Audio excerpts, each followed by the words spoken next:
Hello दोस्तों, कैसे हैं आप लोग? आई होप आप लोग ठीक होंगे यार। आपकी पढ़ाई बहुत अच्छी चल रही होगी।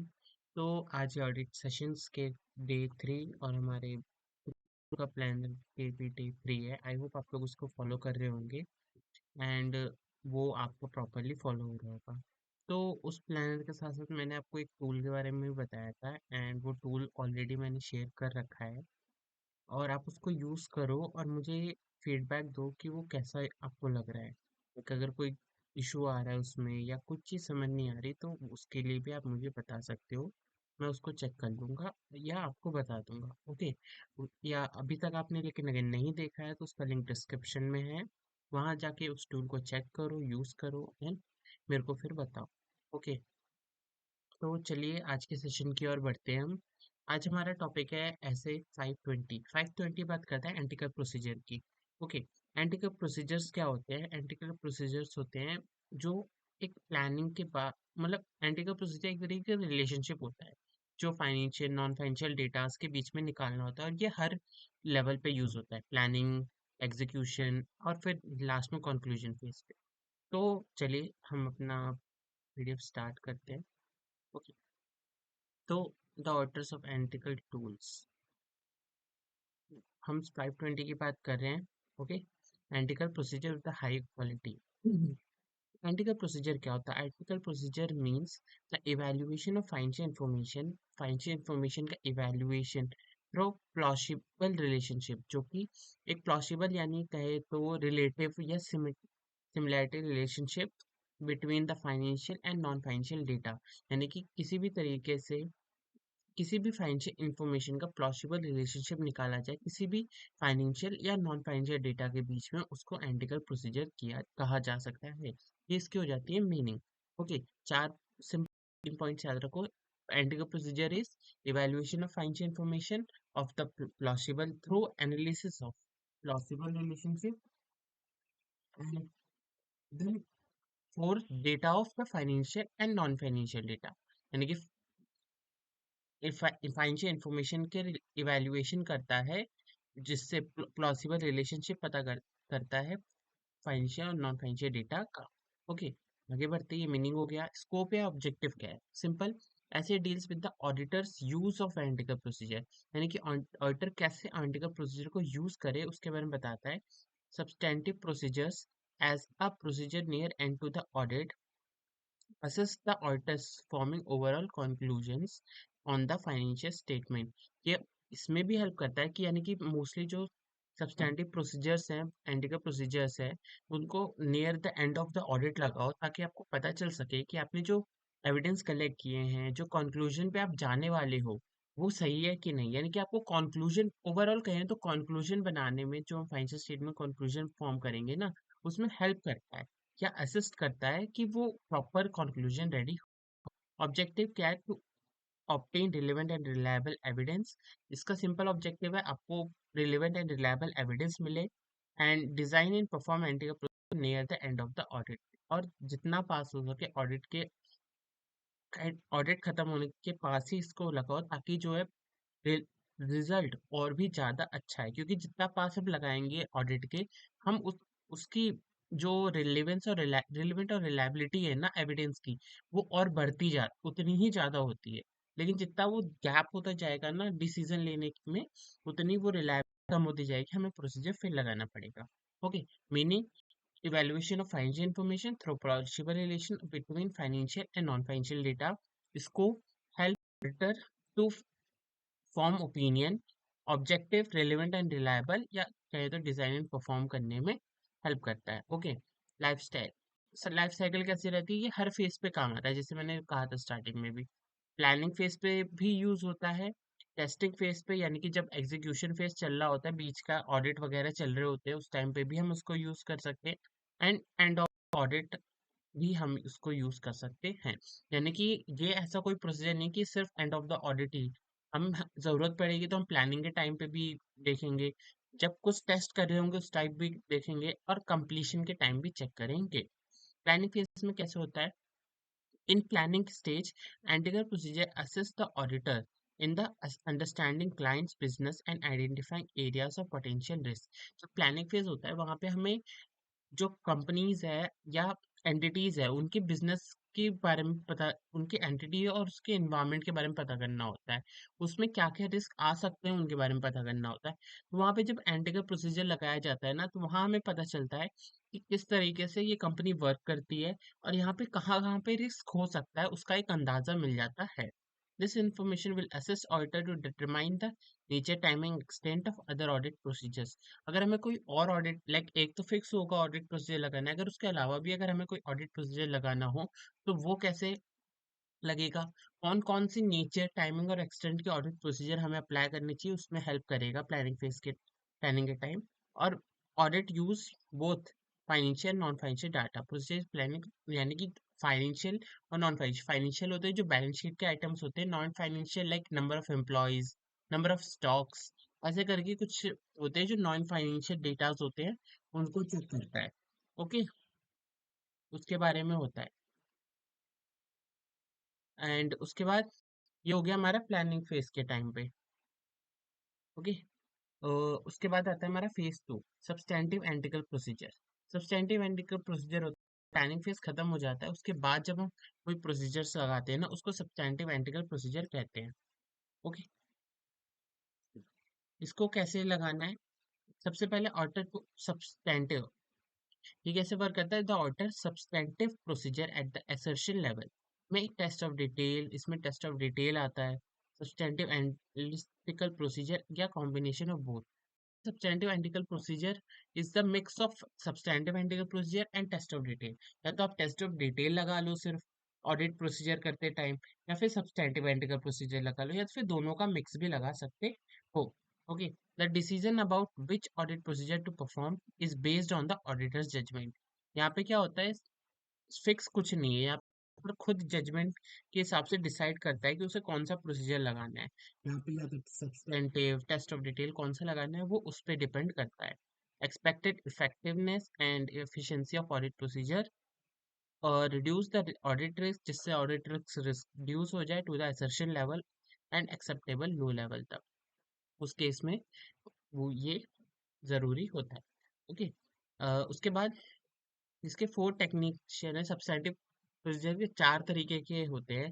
ट्रेंड एनालिसिस, ट्रेंड एनालिसिस यानी कि जो पास्ट चला आ रहा है ना, comparison of current and prior period datas trend into two और मोर प्रायर पीरियड बैलेंस, यानी कि अभी का जो डेटास है या पिछले जो डेटास है या पिछले 2 या 3 साल के डेटा, यानी कि पिछले सालों से कंपेयर करना, पास्ट एक्सपीरियंस से कंपेयर करने को ट्रेंड एनालिसिस कहते हैं। रेशियो एनालिसिस, रेशियो एनालिसिस तो सिंपल वही है, अपना रिवेन्यूज, एक्सपेंसेस या एसेट्स वगैरह के जो रेशियोज निकलते हैं ना फाइनेंशियल मैनेजमेंट का, में हम रेशियो एनालिसिस चैप्टर पढ़ते हैं, वो पूरा ही रेशियो एनालिसिस को यहाँ दिखाता है। Then structural modelling, structure modelling help करता है, then statistical modeling from the financial non financial data to predict the current account balance, यानी कि ये जो स्ट्रक्चर मॉडलिंग है, ये फाइनेंशियल और नॉन फाइनेंशियल डेटा के बीच का वो डेटास को लेता है एंड उसके हिसाब से कुछ प्रिडिक्शन और अकाउंट बैलेंस कर, प्रिडिक्शन ऑफ अकाउंट बैलेंस करता है। यानी कि जो फाइनेंशियल, मान लो कि हम एक एम्प्लॉय को दे रहे हैं 50,000 की सैलरी। ओके, हमारे पास 10 एम्प्लॉय हैं और तो 50,000 इंटू 10 5 लाख होना चाहिए था, बस अकाउंट बैलेंस में क्या लिखा है 6 लाख, यानी कि 1 लाख की सैलरी एक्स्ट्रा लिखी है। तो वो कहाँ से आई, तो इस तरीके से स्ट्रक्चरल मॉडल होता है जिसमें फाइनेंशियल नॉन फाइनेंशियल डेटास को लेके उसके एक अकाउंट बैलेंस का अंदाजा लगाया जा सकता है कि क्या हो सकता है, एंड देन उसको एक्चुअल से कंपैरिजन करा जाता है। देन रीजनेबलनेस, यानी कि रीजनेबलनेस क्या होता है कि रीजनेबलनेस कहता है does not rely on the prior period but upon non financial data for the audit prior under the consideration, यानी कि जो प्रायर पीरियड पिछले साल के डेटा से ना, उस पे तो रिलाई मत करो, लेकिन जो पिछले साल के नॉन फाइनेंशियल डेटा, यानी कि लास्ट ईयर एम्प्लॉयज थे 15 और इस साल है 10, यानी कि बीच में क्या क्या हुआ है, मतलब कितने हायर किए गए हैं, कितने को कितने रिजाइन किया है, उसकी कैलकुलेशन करके पता लगाओ कि कितने अभी के नॉन फाइनेंशियल डेटास होने चाहिए। यानी कि रीजनेबल टेस्ट जो है मोस्टली नॉन फाइनेंशियल डेटास के बारे में बात करता है, वो भले ही पिछले साल के हो इस साल के हो, लेकिन किसी भी प्रायर पीरियड के आइटम्स पे वो रिलाय करने को नहीं कहता है। ओके, तो सब्सटेंटिव प्रोसीजर के 4 मेथड हैं। Trend analysis, ratio analysis, structure modelling और रीजनेबलनेस टेस्ट। ओके, अब आगे बढ़ते हैं। आगे क्या आता है, inter factor influencing substantive factor influencing substantive procedures. अब कौन कौन से फैक्टर सब्सटेंटिव प्रोसीजर को इन्फ्लुएंस कर सकते हैं? ओके, तो सबसे पहले अवेलेबिलिटी ऑफ डेटा, क्या क्या डेटा हमें अवेलेबल है, जैसे हमने ऊपर भी देखा 4 मेथड है, लेकिन सब में हमें कुछ ना कुछ डेटा लगेगा। अगर कुछ डेटा अवेलेबल ही नहीं है तो उससे जो है सब्सटेंटिव प्रोसीजर फिर लगेगा ही नहीं। Disaggregations, degree of the aggregation of the available data can be directly affect the usefulness of the detecting misstatement, यानी कि किस तरीके का डेटा अवेलेबल है। यानी कई, अगर कोई मिसस्टेटमेंट डेटा अवेलेबल है तो वो हमें इशू कर देगा, या किसी और तरीके का डेटा अवेलेबल है जिससे हमें जो टेस्ट करने हैं वो हो ही ना पाए, तो वो चीज़ भी तो मुश्किल होती है। And account type is more useful types of account than others, यानी कि अकाउंट टाइप यानी कि तीनों चीज डेटा के ऊपर हम बात करता है, या तो डेटा अवेलेबल ही नहीं है, या तो जो डेटा अवेलेबल है वो प्रॉपर नहीं है ताकि हम किसी भी टेस्ट को लगा सके, या जो अकाउंट टाइप है, जैसे हमने नॉन नॉन फाइनेंशियल इंफॉर्मेशन की बात की थी, तो इस तरीके की इंफॉर्मेशन जो है अकाउंट टाइप है, अलग अलग है, तो उसमें हमें कोई इशू मिलता है, तो फिर जो है वो सब्सटेंटिव प्रोसीजर्स को इन्फ्लुएंस कर सकता है। कुछ और हैं जैसे सोर्सेस, कहाँ से मिल रहा है डेटा, प्रेडिक्टेबल, करेक्ट प्रेडिक्टेबल नहीं होती हमेशा, कई बार गलत प्रेडिक्टेबल भी हो जाती हैं। नेचर ऑफ एसर्शन, उसके एसर्शंस क्या हैं, और इनहेरेंट रिस्क कितना है उसके बारे में बात करते हैं। तो ये 7 पॉइंट है, तो आप इसको नोट याद कर सकते। तो जैसे availability of data, disaggregation, account type, source, predictions, nature of assertion और इनहेरेंट रिस्क करके आते हैं। ओके, आगे बढ़ते हैं एग्जीक्यूशन। अब सब्सटेंटिव प्रोसीजर कैसे लगाना है? सबसे पहले डिटरमाइन करो सूटेबिलिटी ऑफ एंटीकर प्रोसीजर, यानी कहाँ कहाँ पे एंटीकर प्रोसीजर्स जो है प्रॉपरली यूज हो सकता है। Analytical procedures used as substantive test. Okay, analytical procedure क्या है, और जो है सब्सटेंटिव टेस्ट के होता है एक तरीके का। Okay, determining suitability of the analytical procedure, यानी कि एंटिकर प्रोसीजर किस तरीके से suitable. Evaluate reliability of the data, जो डेटाज हमें दिए जा रहे हैं सबसे पहले तो पता करो कहाँ सुटेबल होगा। दूसरा, जो जो डेटा हमें अवेलेबल है वहाँ पे, क्या वो रिलायबल है कि नहीं है, अगर नहीं है तो फिर हम तो उसको अप्लाई नहीं कर पाएंगे। अगर रिलायबल है तो डेवलप करो एक एक्सपेक्टेशन कि क्या क्या डेटास आ सकते हैं, लाइक मतलब रिजल्ट क्या क्या बन सकता है। एंड लास्ट में डिफरेंस पता करो।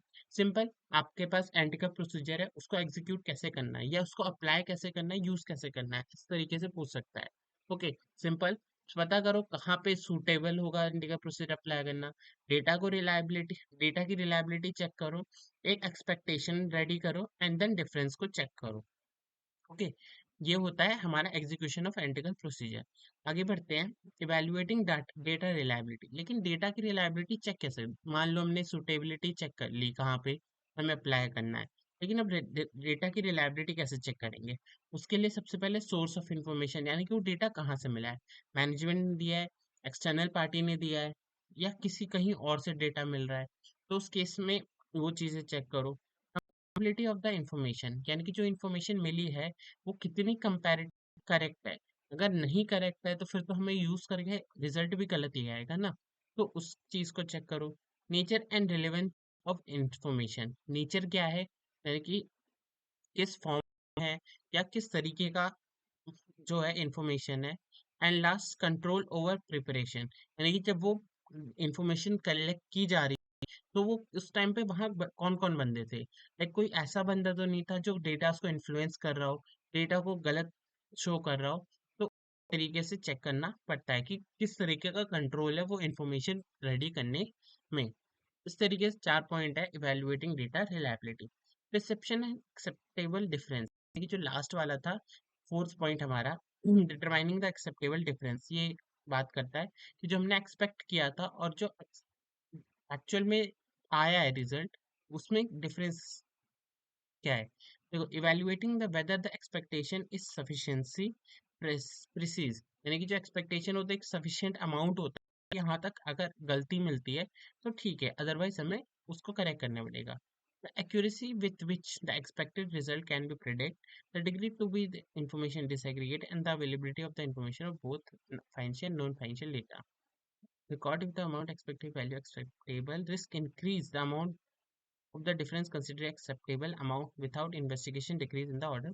ठीक है, सिंपल क्या है, प्रिसाइज एंड एक्सेप्टेबल डिफरेंस, यानी कि ये सिंपल समझो कि जब हमने कैलकुलेशन की, ठीक है, हम लास्ट पॉइंट पे पहुंचे, यहाँ पे जहां तक हमने एक्सपेक्टेड कैलकुलेशन की, अब यहाँ पे हमारे पास एक एक्सपेक्टेड डेटा है और एक एक्चुअल डेटा है। अब हम दोनों का कंपैरिजन करके हमारे पास कुछ डिफरेंसेस आए, पर देखो डिफरेंसेस होते हैं क्योंकि हर कंपनी पूरी करेक्ट होगी ये नहीं कहा जा सकता, थोड़ा बहुत डिफरेंस आता ही है किसी ना किसी रीजन से। ओके, तो हम पहले एक लेवल डिसाइड कर लेंगे कि कहाँ पे वो डिफरेंस जो है एक्सेप्टेबल होगा और उसके बाद वाला कहाँ पे एक्सेप्टेबल नहीं होगा।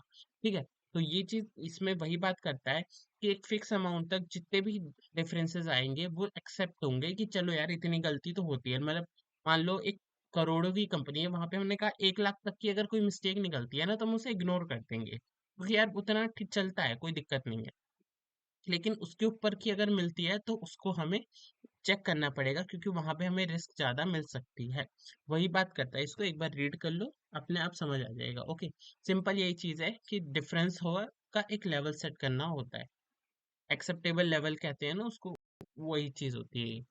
इन्वेस्टिगेटिंग द रिजल्ट, अब जब रिजल्ट आ जाएगा अब उसमें हमें लॉस मिलता है या मतलब ज्यादा डिफरेंस मिलता है या कम डिफरेंस मिलता है, उसके बेसिस पे अगर कम डिफरेंस है तो हम इग्नोर ही कर रहे हैं, सिंपल। लेकिन अगर ज्यादा डिफरेंस है तो इंक्वायरी करेंगे मैनेजमेंट से और obtain appropriate audit evidence relevant to the management response, जो मैनेजमेंट रिस्पॉन्स देगा उस का या रिस्क का, उसको हम प्रॉपर ऑडिट एविडेंस रेडी करके रखेंगे या फिर other audit procedure necessary at the circumstance. और अगर मैनेजमेंट मना करता है या प्रॉपर रिस्पॉन्स नहीं करता है तो हम उसमें अलग अलग प्रोसीजर्स लगाएंगे ताकि उसका एक प्रॉपर रिजल्ट और ऑडिट एविडेंस हम रेडी कर सके ताकि हमें कंक्लूजन करने में इजी हो।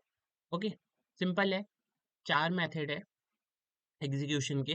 पहला सूटेबिलिटी, कहाँ सूटेबल होगा, रिलायबिलिटी, डेटा रिलायबल है कि नहीं है, एक्सपेक्टेड रेट या एक्सपेक्टेड डेटा कैलकुलेट करो एंड लास्ट में डिफरेंस पता करो क्या होगा। ओके, एक्सपेक्टेड रेट की एक लिमिट होगी, मतलब जब रिजल्ट निकाल रहे होंगे तो उसका डिफरेंस का एक लिमिट होगा कि उस लिमिट के नीचे वाला इग्नोर होता है मोस्टली, या चेक नहीं किया जाता है, वहां नहीं कहा जाएगा कि यहाँ पे रिस्क हाई है, या और एक्सेप्टेबल लेवल के ऊपर वाला जो है हमेशा माना जाएगा कि यहाँ पे रिस्क हो सकता है। उसके लिए मैनेजमेंट से इंक्वायरी करेंगे, मैनेजमेंट रिस्पॉन्स करता है वो हमें सही लगता है तो उसका एक ऑडिट एविडेंस लेके रख लेंगे। लेकिन उसका रिस्पॉन्स हमें नहीं लगता है या मैनेजमेंट उससे रिलेटेड कोई भी ऑडिट एविडेंस नहीं देता है तो उस केस में फिर हम अदर ऑडिट प्रोसीजर लगाएंगे जो भी सर्कमस्टेंस के हिसाब से करेक्ट रहेगा। ओके, एंटिकल एडवांटेजेस, खत्म हमारा एंटिकल प्रोसीजर, सिंपल। तीनों लेवल पे होता है, planning, substantive testing and completion. Okay, and it could allow the author to see the forest, the trend and relationship without losing the set of trees. यानी anti procedure हमें help करता है जो पूरा एक जंगल है यानी कि पूरा एक एंटिटी है उसको चेक करने में बिना किस उसके ट्रीज ट्रेंड्स और रिलेशनशिप्स के को चेक में बिना किसी भी चीज को लूज करिए या किसी भी चीज को नुकसान पहुंचाए। ओके, एंटी का प्रोसीजर था, आई होप आप लोगों को क्लियर हुआ होगा। ठीक है, सिंपल, इसमें दो ही कुछ ज्यादा चीजें इंपॉर्टेंट नहीं है। अगर एंटिकल प्रोसीजर के बारे में पूछता है तो आप एक डेफिनेशन याद रखो हमेशा। ठीक है, जब भी एंटिकल प्रोसीजर का आपको मिलता है तो उसमें सबसे पहले डेफिनेशन लिख दो। स्कोप ऑब्जेक्टिव की रिक्वायरमेंट नहीं है, प्लानिंग कंप्लीशन और टेस्टिंग ये आप ऐसे भी याद रख सकते हो, हर फेज पे काम आता है। प्लानिंग फेज पे क्या कैसे यूज होता है वो लिख लिख सकते हो, वो उस पे आ सकता है। सब्सटैंटिव प्रोसीजर के ट्रेंड्स के में से किसी पे एक बार इसमें से किसी पे एमसीक्यूज भी आए हैं। ओके, तो जब हम एमटीपी आरटीपी करेंगे, ये जो हमारा फर्स्ट फेज है जो रिवीजन का वो कंप्लीट होने के बाद जब सेकंड फेज आएगा ना उसमें हम ऑडिट के सारे एमटीपी आरटीपी सॉल्व करेंगे डेली बेसिस पे, 3-4 घंटे लगेंगे भले ही, लेकिन हम उसको सॉल्व करने का कोशिश करेंगे। ओके, डिस्कस करेंगे सारे, उसमें हम एमसीक्यूज वगैरह भी डिस्कस कर लेंगे। फैक्टर्स इसको आप थोड़ा सा देख सकते हो। ओके, एग्जीक्यूशन, ये मेथड याद रख सकते हो, यानी कि जब भी एंटिकल प्रोसीजर के बारे में कुछ पूछेगा तो वहाँ पे मेथड लिख सकते हो कि किस तरीके से अप्लाई होता है ये, मतलब क्वेश्चन के रिलेवेंस में। देन डिफरेंस रिजल्ट खत्म ऑलमोस्ट। मेरे ख्याल से इतना ही होना चाहिए। एंटिकल प्रोसीजर पे लास्ट अटेम्प्ट में क्वेश्चन नहीं है, पिछले भी कई अटेम्प्ट में मेरे ख्याल से क्वेश्चन नहीं आए हैं। जो मैंने अपना जो एक शीट थी मेरे पास उसमें जब चेक किया तो ये चलता ही नहीं है कैमरे पे। तो वैसे तो चल जाता है, कैमरे पे नहीं चलता है।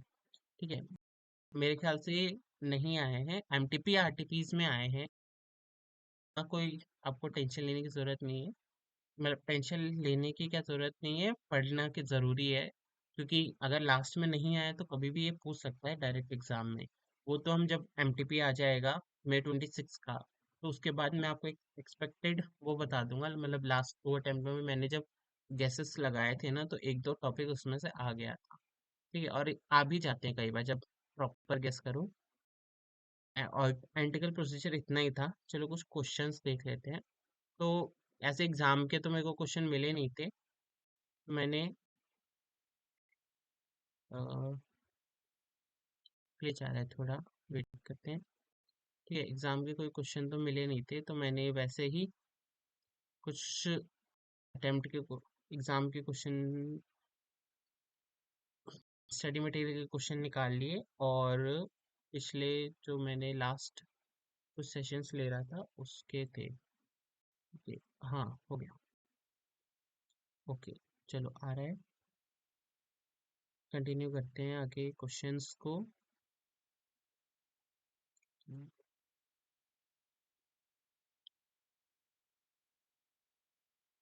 लैग हो गया,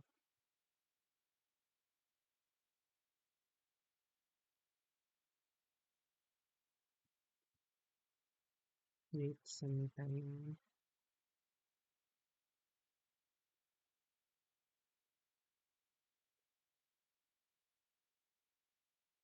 ओके, करेक्ट हो गया।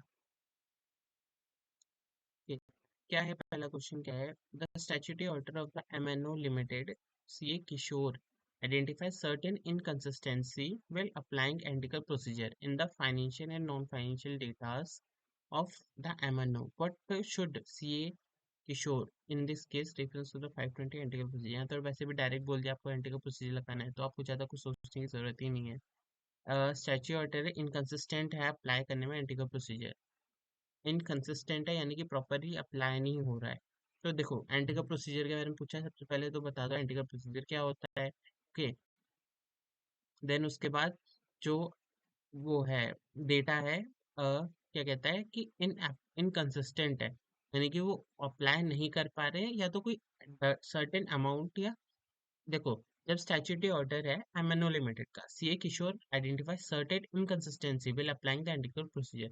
लेकिन जब वो एंटिकल प्रोसीजर अप्लाई कर रहा है ना, तो उसको कुछ अनसर्टेनिटीज मिल रही है, या कहें तो सिंपल कहें तो कुछ डिफरेंसेस मिल रहे हैं, कुछ प्रॉब्लम्स मिल रही है। ओके, तो लास्ट में हमने पढ़ा था प्रॉब्लम्स जब मिलेगी तो क्या करना चाहिए, मेंबर से जो मैनेजमेंट है उससे डिस्कस करना चाहिए या फिर अदर ऑडिट प्रोसीजर्स लगानी चाहिए। सिंपल, यहाँ पे थोड़ा मतलब डेफिनेशंस के साथ दिया है, तो उसके हिसाब से आप लिख सकते हो। देखो सबसे पहले तो 520 the relationship difference expected to significant amount then shall investigate the difference. ठीक है, अगर डिफरेंस मिलता है तो उसको इन्वेस्टिगेट करना पड़ेगा। कैसे इन्वेस्टिगेट करेंगे? दो है, पहले मैनेजमेंट, या तो मैनेजमेंट से इंक्वायरी करो और उसके रिस्पॉन्सेज को कलेक्ट करो, अगर वो प्रॉपर रिस्पॉन्स दे रहा है या नहीं दे रहा उसके बेसिस पे। एंड सेकेंड कि परफॉर्म करो अदर प्रोसीजर, यानी कि कोई और ऑडिट प्रोसीजर अप्लाई करो। ठीक है, अब यहाँ पे जो है ये क्वेश्चंस का कंक्लूजन है। ओके, कैसे है? C Kishore identify certain inconsistency while applying analytical procedures. ये पूरा क्वेश्चन से उठा के ला डाल दिया है यहाँ तक। यहाँ से लिखा है C Kishore should inquiry from management and obtain sufficient appropriate audit evidence relevant response. Whether CA Kishore also perform other audit procedure if required circumstance of the cases obtain sufficient audit evidence. Okay, अब देखो इसका answer आप लोग कैसे लिखेंगे। अब देखो question पढ़ के एक नहीं क्लिक होगा जल्दी, ठीक है, क्योंकि एग्जाम में ना बहुत ज्यादा ही सोच समझ के लिखना पड़। एग्जाम अभी तो हम मान लो पढ़ते हैं ना, तो कई बार आंसर्स क्लिक हो जाते हैं, पर एग्जाम्स के स्ट्रेस लेवल को ना बीट करना बहुत मुश्किल है, बहुत ज़्यादा मुश्किल है। ओके, तो इसको सिंपल समझो, जब आप क्वेश्चन पढ़ो सबसे पहले तो क्वेश्चन पढ़ने में बहुत रिलैक्स हो जाए। जब आपको 15 मिनट मिलते स्टार्टिंग में, उसमें अगर हर क्वेश्चन को पढ़ रहे हो ना, तो वहाँ पे देखो आपको कौन सा टॉपिक आ रहा है। आपको यहाँ पता चल गया एंटी का प्रोसीजर है। अगर आप सोचो कि एंटी का प्रोसीजर मेरे को थोड़ा रिवाइंड है, अगर है, तो उसको उस क्वेश्चन को उठाओ एंड उस पर ध्यान दो कि उसमें पूछ क्या रहा है। इनकंसिस्टेंसी के बारे में पूछा, यानी कि डिफरेंसेस के बारे में पूछ सकते कहता है वो, एंटिकल प्रोसीजर के हिसाब से जो आते हैं। ठीक है, सिंपल मैनेजमेंट से बात करनी है, अदर प्रोसेस लगाने हैं, ये 2 पॉइंट होते हैं, 2 पॉइंट याद हो गए हमें। ओके, याद हो गए। आप जब आंसर लिखने जाओगे तो जब क्वेश्चन होगा ना, उसमें हल्का से लिख लो management, inquiry from management and other procedures, बस ये 2 वर्ड लिख लो। जब आप क्वेश्चन का आंसर लिखोगे ना, तो स्टार्ट करो कि 520 कहता है, या तो पहले एंटिकल प्रोसीजर की डेफिनेशन लिख दो। देखो ज्यादा कुछ याद नहीं है उसमें, तो ऊपर एंटिकल प्रोसीजर की डेफिनेशन लिख दो, कोई दिक्कत नहीं है। देन उसके बाद लिख दो अगर कोई एंटिकल प्रोसीजर अप्लाई करने में कोई इनकंसिस्टेंसी होती है, कुछ कहीं और से उठाना ही नहीं, यहीं से उठा लो कि अगर एंटिकल प्रोसीजर अप्लाई करने में inconsistency while applying the analytical procedure will be financial and non financial data, non financial data, यानी कि सिंपल इतना ही उठाना है। ठीक है, इतना उठा के लिख दियो। Then we should do the following things, we should do the following thing, we should follow the steps. Like यहाँ पे लिखा है कि सिग्निफिकेंस अमाउंट, लाइक डिफरेंस आता है expected amount, the auditor shall investigate such difference, auditor investigate करेगा उस difference को। कैसे करेगा? मैनेजमेंट से ऑब्टेन करेगा। अगर वो ठीक लगता है या उसमें भी डाउट लगता है तो अदर ऑडिट प्रोसीजर लगाएगा। इसके आगे जो है यहाँ पे, ठीक है, उसको ही एक्सप्लेन कर रखा है बस। एंड यहाँ पे भी देखो एग्जांपल्स के साथ बस बता रखा है कि क्या क्या चीजें होती है। इतना भी, इतना याद रहे तो लिखो, नहीं तो जितना ये डार्क ब्लैक में है ना, इतना भी लिखोगे ना, तो आपके कुछ ना कुछ नंबर ऑलरेडी वहां पे फिक्स हो जाएंगे। देखो फुल मार्क्स किसी भी क्वेश्चन में मिलना इजी नहीं होता है। उतने के लिए फिर आपको वो चीजें हर हर टॉपिक को रटना पड़ेगा। लेकिन अंडरस्टैंडिंग के साथ आप इतना भी लिखते हो ना कि enquiring from management and obtaining appropriate audit evidence. देखो यार, नॉर्मली जहां भी एविडेंस की बात आएगी वहां आपको appropriate audit evidence relevant to management response आपको लिखना ही है। ओके, और सेकेंड हमें लिखना है performing other audit procedures. Okay, जो भी नेसेसरी होगा सर्कमस्टेंस के हिसाब से। इसके हिसाब से 2 पॉइंट लिख दिया। देन उसके बाद CA in the present case, last में जब कंक्लूजन लिखने जाओ ना, तो वहां पे सिंपल स्टार्ट करो क्वेश्चन से ही। या क्वेश्चन में क्या पूछा है? क्वेश्चन में क्या पूछा है कि सीए किशोर ने आइडेंटिफाई किया इनकंसिस्टेंसी जो एंटिकल प्रोसीजर लगाते time.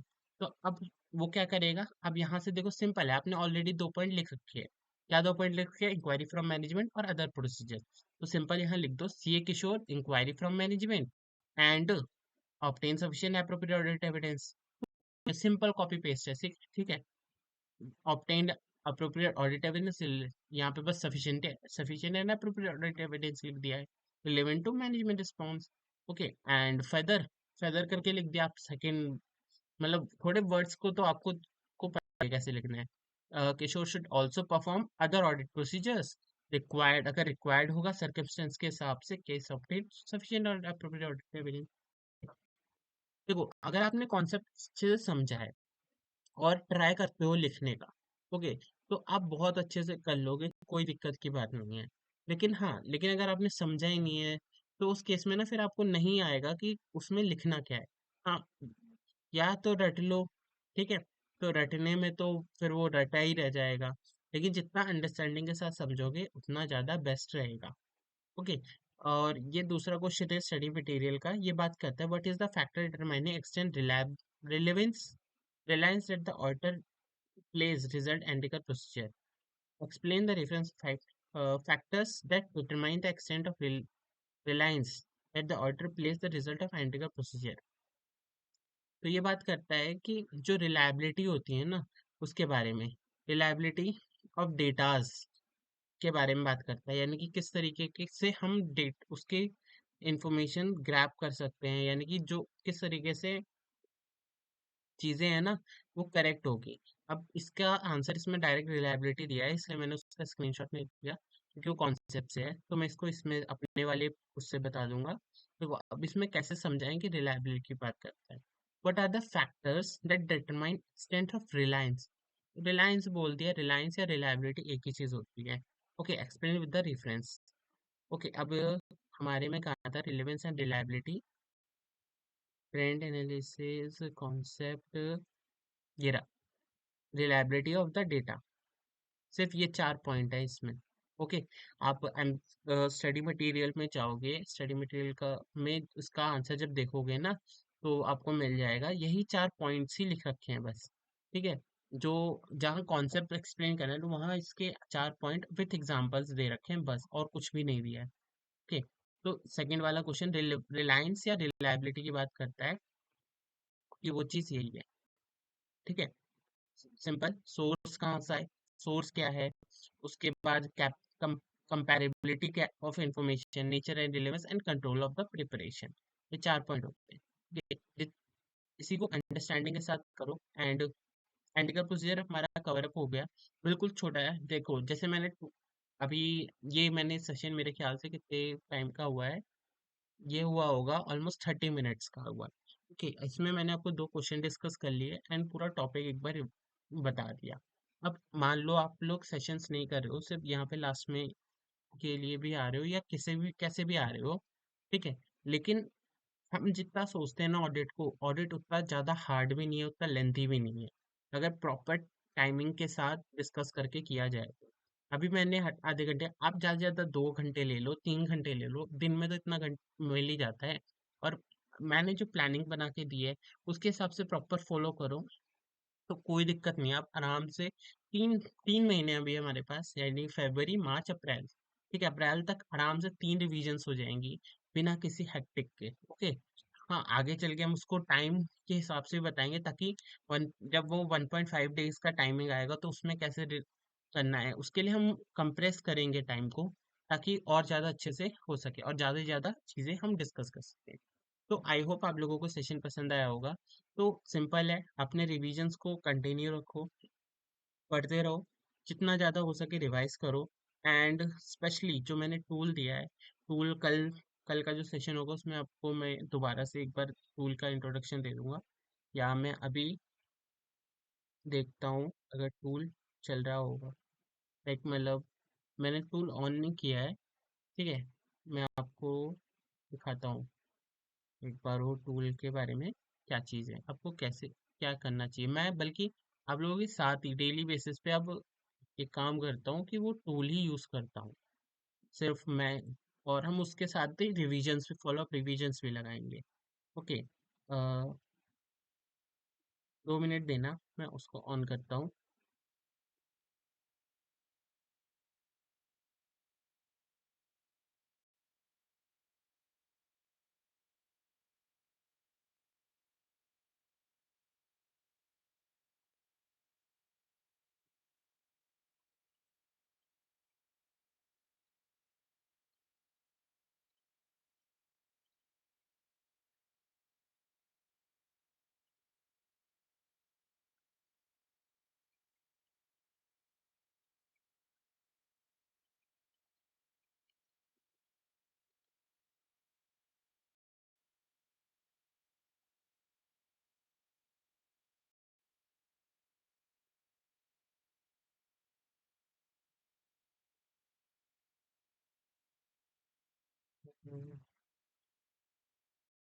Just a second.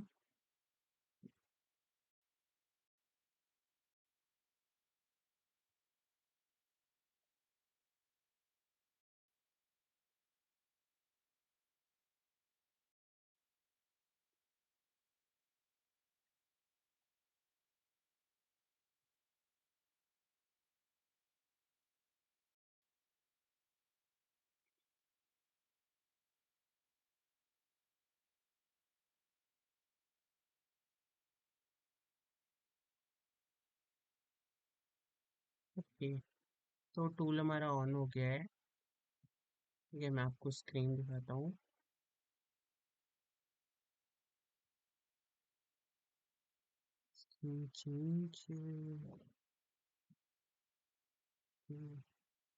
Okay, ये आ गया हमारा टूल, सीए कंपेनियन का मेमोरी कार्ड।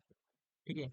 क्या करना है, आज हमने क्या पढ़ा, 520। ओके। सब्जेक्ट क्या था, audit. Chapter name, audit evidence. Okay. और कॉन्सेप्ट ऐसे 520। 13 तारीख ऑलमोस्ट हमारा एवरेज रिटेंशन या कॉन्फिडेंस है, तो एवरेज ही लेके चलते हैं। और ये हो गया हमारा ऐड। हमने पिछले भी 2 पढ़ रखे हैं, तो हम उसको भी साथ साथ में ऐड कर लेते हैं, कोई दिक्कत ही नहीं है। ऑडिट चैप्टर, ऑडिट एविडेंस, ऐसे हमने पढ़ा था सबसे पहले 500 एंड ऐसे 501। ओके, और ये हमने पढ़ा था 11 तारीख को। तो हाँ, पिछला भी आप ऐड कर सकते हो। ठीक है, अब देखो यहाँ पे वॉच आ गया है, यानी कि हमें 2 दिन हो गए हैं उसको, 2 दिन हो चुके हैं, तो हमारे पास 5 दिन बचे हैं। ठीक है, 1-2 दिन बाद हम इसका रिविजन करेंगे ऑनलाइन ही। ठीक है, ऑडिट का अब बचा हमारा कल वाला। ठीक है, 5155 का 505 और 510, ये हमने पढ़ा था कल 12 तारीख को। ओके, ऑलमोस्ट सबका एवरेज था। ठीक है, ऐसा करके आपका लेवल भी आता है। ठीक है, लेवल से हमें मतलब नहीं है, और आप कर सकते हो अपने उसके हिसाब से। ठीक है, इसको यूज़ करो। एंड इसका लिंक, इसकी यूट्यूब का लिंक डिस्क्रिप्शन में है, कैसे इसको यूज़ करना है। एंड उसी के उस वीडियो के लिंक डिस्क्रिप्शन में इस टूल का भी लिंक है। ठीक है, अगर आप कमेंट करोगे तो मैं डायरेक्ट इसी के में डाल दूंगा, कोई दिक्कत की बात नहीं है। एंड ठीक है, तो आई होप आप लोगों को समझ आया होगा, और हम इसको टूल्स को प्रॉपर यूज करेंगे, और आगे इसी वीडियोस इसी सेशंस में हम इस टूल से रिवीजन्स भी, कंटिन्यूस रिवीजन भी लगाते रहेंगे। ओके, आई होप आप लोगों को एंटिकल प्रोसीजर क्लियर हो गया होगा। कल हमारा 5:30 है सैम्पलिंग प्रोसेस, उसके लिए रेडी रहना। हो सके तो पढ़ के आ जाना, नहीं पढ़ के आओगे तो हम पढ़ा देंगे, एंड देन उसके बाद 2 या 3 क्वेश्चंस करेंगे। हाँ, ये नहीं है कि एंटी प्रोसेस यहाँ तक खत्म हो गया। आप लोगों को, आपके पास अगर कोई किसी फैकल्टी की बुक है तो वो उठा लो, उसमें जितने भी एंटी प्रोसेस से रिलेटेड क्वेश्चंस हो सारे सॉल्व कर लो। अगर कोई डाउट आता है तो मेरे को शेयर कर दो, या मेरे से पूछ लो, कोई दिक्कत नहीं है। मेरे को टेलीग्राम पे जो मेरा बॉट है उसमें भी मैसेज कर सकते हो, इंस्टा पे डायरेक्टली मैसेज कर सकते हो, मैं कर लूँगा, रिप्लाई कर दूंगा। ठीक है, और हमारे जो ग्रुप्स तो नहीं है वैसे, ठीक है, टूल वगैरह का ग्रुप है, उसमें आप शेयर कर सकते हो। ठीक है, तो वहाँ से आपको मिल जाएगा। तो आई होप आप लोगों को सेशन पसंद आया होगा। तो अगर सेशन पसंद आया तो वीडियो को लाइक करना, चैनल को सब्सक्राइब करना, और शेयर कर कमेंट करके ज़रूर बताना वीडियो कैसी लगी। Thank you.